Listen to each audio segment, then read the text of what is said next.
এখন কাঁচা আমের মৌসুম। এখন যদি আম ভর্তা না খাই তাহলে কি আর মন পেট ভরবে? পেট তো ভরবে কিন্তু মন তো ভরবে না। তো এখানে 3টা আমি আম নিয়ে নিয়েছি, আর এই কাটার দিয়ে আজকে আমটা কাটবো আমি। তো সবগুলার সেটই আমার কাছে অনেক ভালো লাগে, সবটি অনেক উপকারের কাজে, অনেক কাজের জিনিস। তো আমি কোন অনলাইন থেকে কিনছিলাম আমার মনে নেই। তো এটা মনে করেছিলাম প্রথম যে এটার কোনো ধার নেই, আর স্টিলের যে কাটারগুলো যেটা দিয়ে আমি আগে ব্যবহার করতাম সেগুলোতে হাত ছিলে যেত। তো এটা ব্যবহার করে পরে দেখলাম যে না, আর এটা দিয়ে হাত ছিলে না, অনেক স্মুথভাবে এটা কেটে আসে। ছোটোবেলায় আম মাখা খাওয়ার জন্য আম্মুর কাছে বায়না করলে, মানে সবসময় কাজের সময় যেয়ে বলতাম আম্মু আম মাখা করে দাও, আম্মু আম মাখা করে দাও। আম্মু তখন মানে কাজের সময় আর দিত না, কাজ যখন শেষ হয়ে যেত তখন আম মাখা করে দিত। তখন কি আর মন মানতো? তো কী করতাম,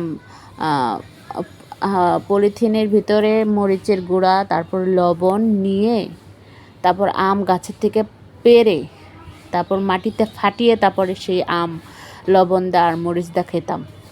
তো সেদিনকার দিনগুলো ছিল অনেক স্বপ্নের মতো। এখন সেগুলো সব স্বপ্ন নাই, স্বপ্ন ভেঙে গেছে।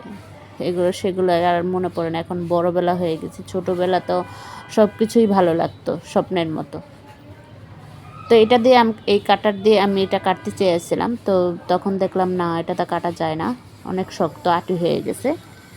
তারপর অন্য একটা কাটার নিয়ে আমি এখানে ঝুরি করতেছি। তো এভাবে ঝুরি করে নেব। তো যারা বেশি ঝাল খান তারা কাঁচামরিচটা একটু বেশি দিবেন। তা আমি বেশি ঝাল খাই, আর যারা কম ঝাল খান তারা কাঁচামরিচ 1-2টা দিলেই এনাফ।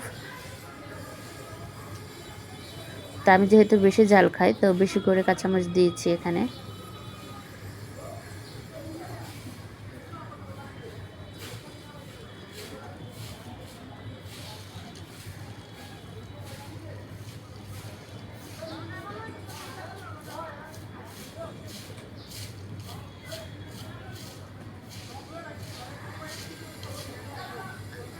আম মাখার থেকে আমের জুসটা কিন্তু অনেক মজাদার। আমার কাছে আমের জুসটাও ভালো লাগে খেতে। তো এখানে এই যে ঝুরি করা কেটা আমগুলো, এগুলোর উপরে আমি কাঁচামরিচ কুচি দিয়ে দেব। তারপরে দিয়ে দেব শুকনা মরিচ, হাত দিয়ে মিশ করে যে পেস্টটা হয় সেটা দিয়ে দেব। তারপর দিয়ে দেব সামান্য লবণ।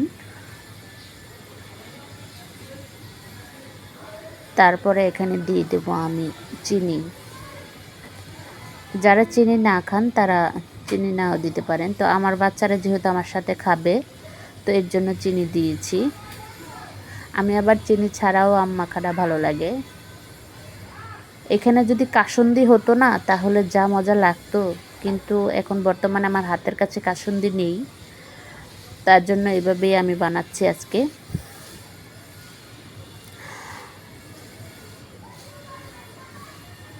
তো আমার ভিডিও যদি আপনাদের ভালো লেগে থাকে তো অবশ্যই লাইক, কমেন্ট এবং সাবস্ক্রাইব করে দিবেন ইউটিউব চ্যানেল থেকে দেখলে। আর যদি ফেসবুক থেকে দেখেন তাহলে ফলো বাটনে ক্লিক করবেন। আমি যেহেতু এই প্রফেশনের নতুন, তাহলে সবাই আমাকে একটু সাপোর্ট করেন যেন আমার ভিডিও দেওয়ার আগ্রহটা বেড়ে যায়। আশা করি আমার ভিডিও আপনাদের ভালো লাগবে। আসসালামু আলাইকুম।